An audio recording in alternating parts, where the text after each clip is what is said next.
For some time now, I have been deeply thinking about the reason for the slow progress of abhyasis, and in some cases even about the lack of their progress, total lack of progress.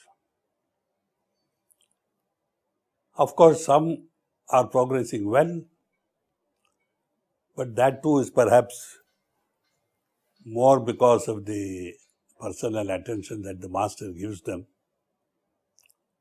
rather than by their own effort. And I am not referring especially to their spiritual practice, but to their lifestyle. You know, in Sahaj Marg, we are always talking of the master giving the inner spiritual condition, which for him is a matter of a second.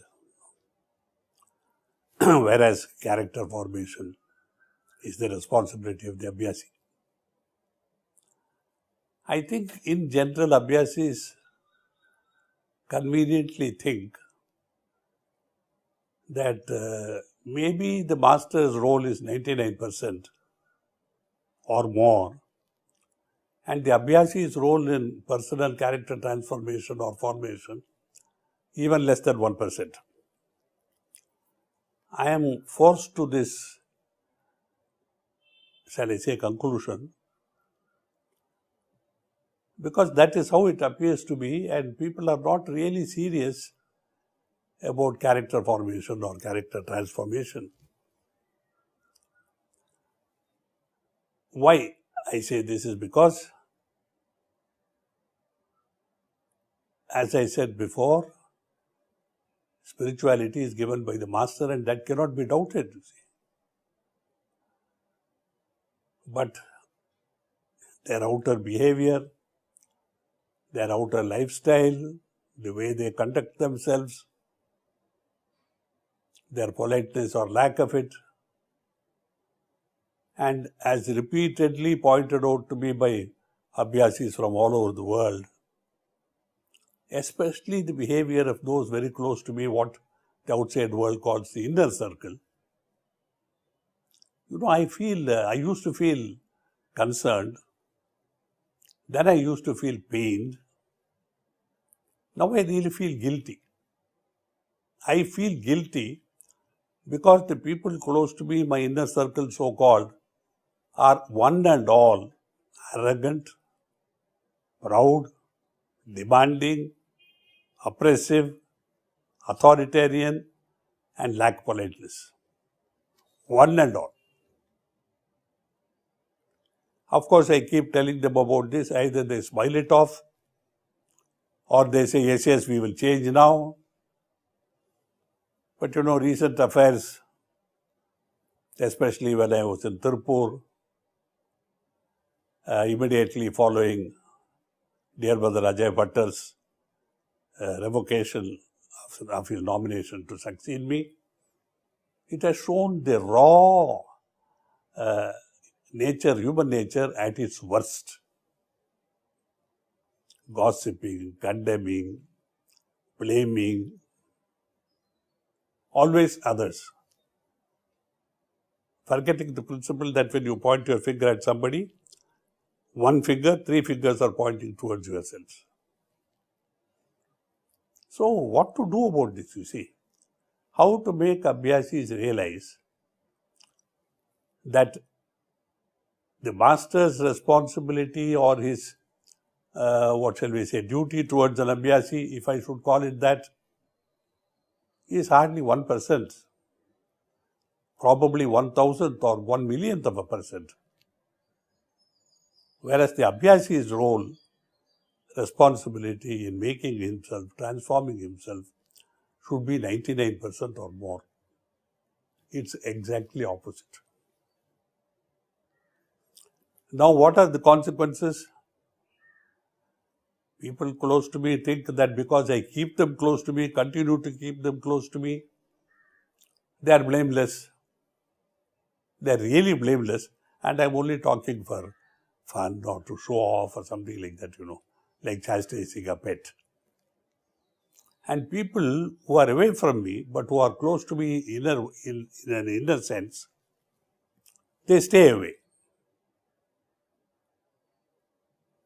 I remember Babuji Maharaj had a dog, Honey,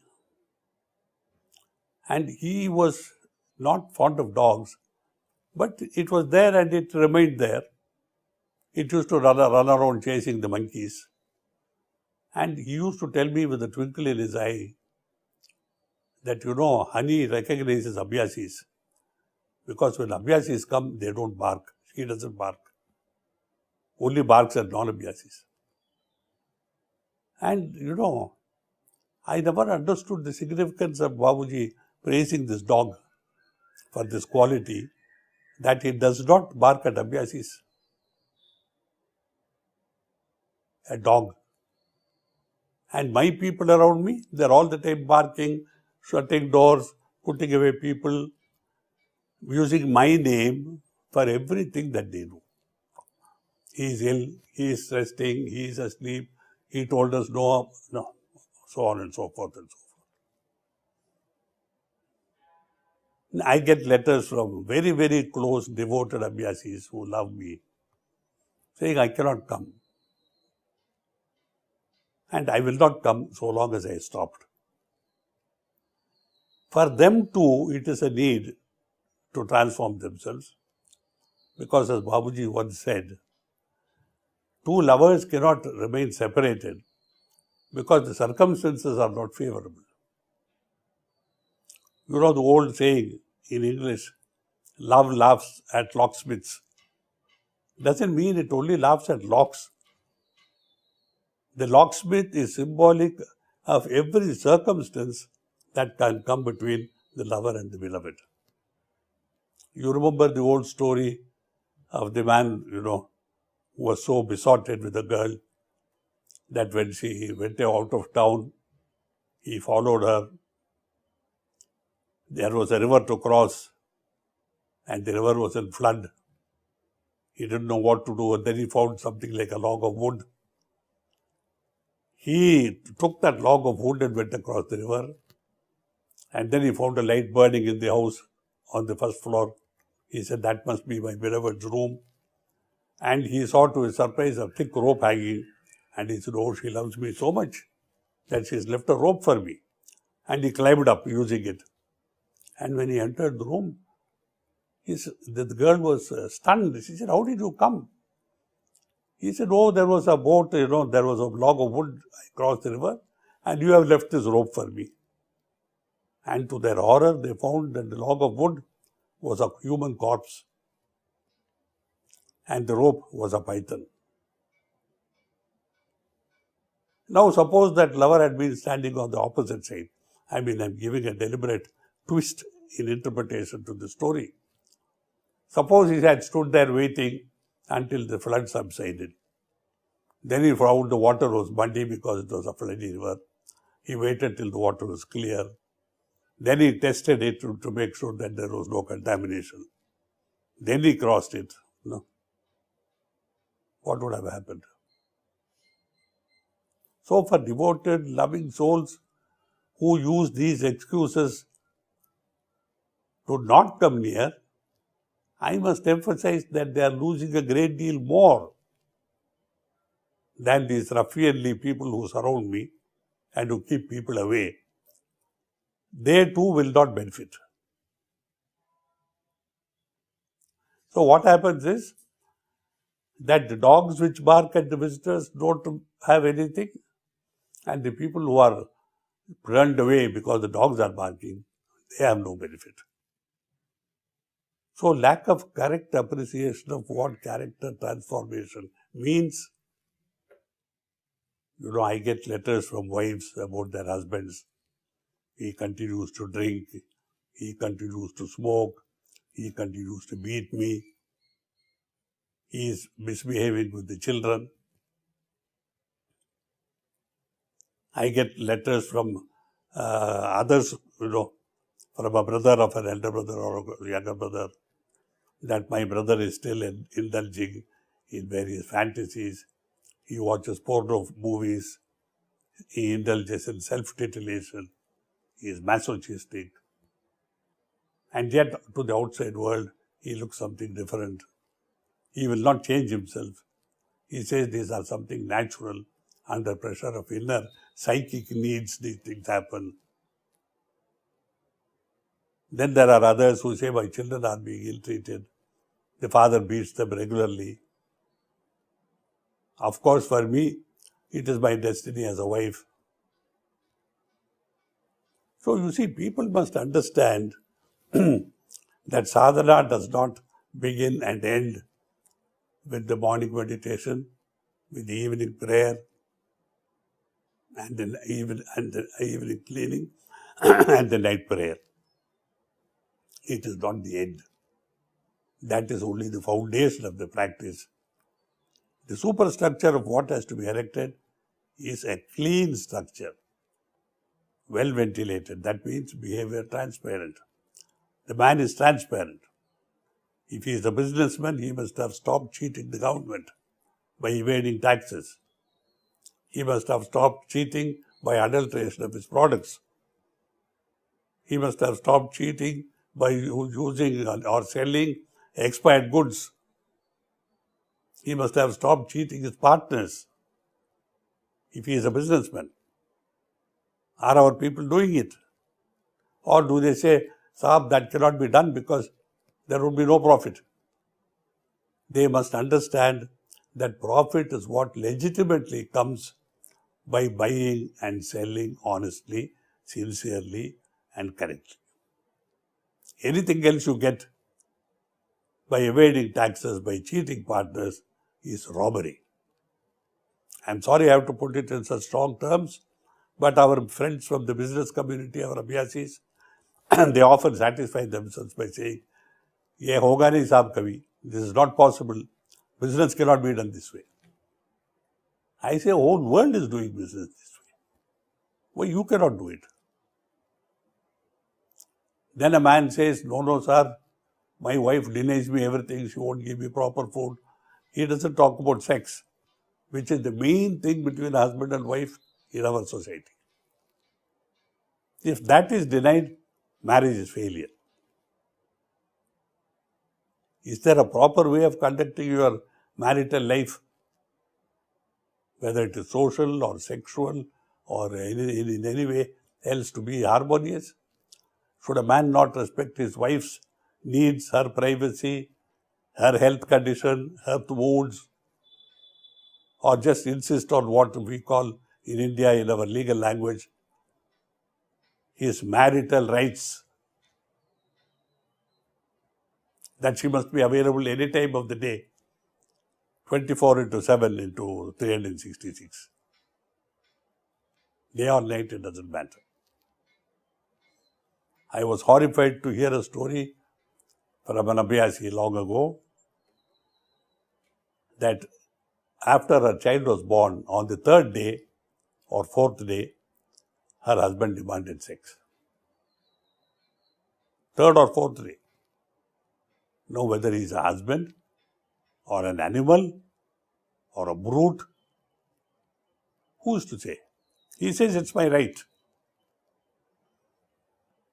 It's an interpretation solely to the purpose of a, shall we say, crazy fellow who has sufficient power to enforce his will upon another, to use the principles of marriage to his own purpose and to the total ignorance, or in the sense that she is ignored completely, that she may have just had a child. Doesn't matter. So what? She is a woman, isn't she? So those of you who are going to listen to this, I don't know how you will take all this, but I should have spoken about this years ago. But I was perhaps too optimistic or too foolish, or perhaps even too afraid to put across these ideas to my abhyasis and tell them, sisters and brothers, this is what is required of you. Always love. Love does not mean lust. Love means giving. Love does not mean taking. Love means consideration for others, not a selfish concern for your own self and what you need and what you want. Love means your income legitimate is yours, nothing more. Love means in a partnership in business, if it is an equal partnership, I cannot rob others. Suppose they rob me. Love means, first and foremost, putting yourself in the place of another before you speak and before you act. If these things are not followed and applied to your own life, dear brothers and sisters, whatever may be the spiritual input that our Master gives us, graces us with, blesses us with, will be lost. Because it is my samskara that I will carry with me into my next life. God forbid if there's a next life. And they are governed by what we do here, what we think here, which is how samskaras are born. So I say beware. Be alert. Understand these principles properly. Apply them to your own life. Examine yourself. If necessary, in your diary, be very frank and say, I have stopped beating my wife. Truth, if it is the truth. I have stopped telling lies to my partners. I have stopped cheating. I have stopped adulterating. I have stopped self-titillating. I have stopped beating my children. All these are relevant to your spiritual diary if you want to be honest about it, so that anybody can read what you have written. Then only you will be aware.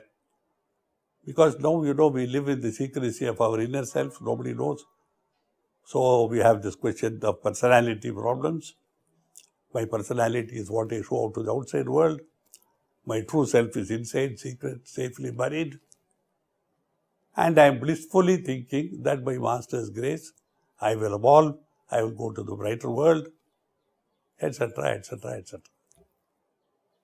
The Master is magnanimous.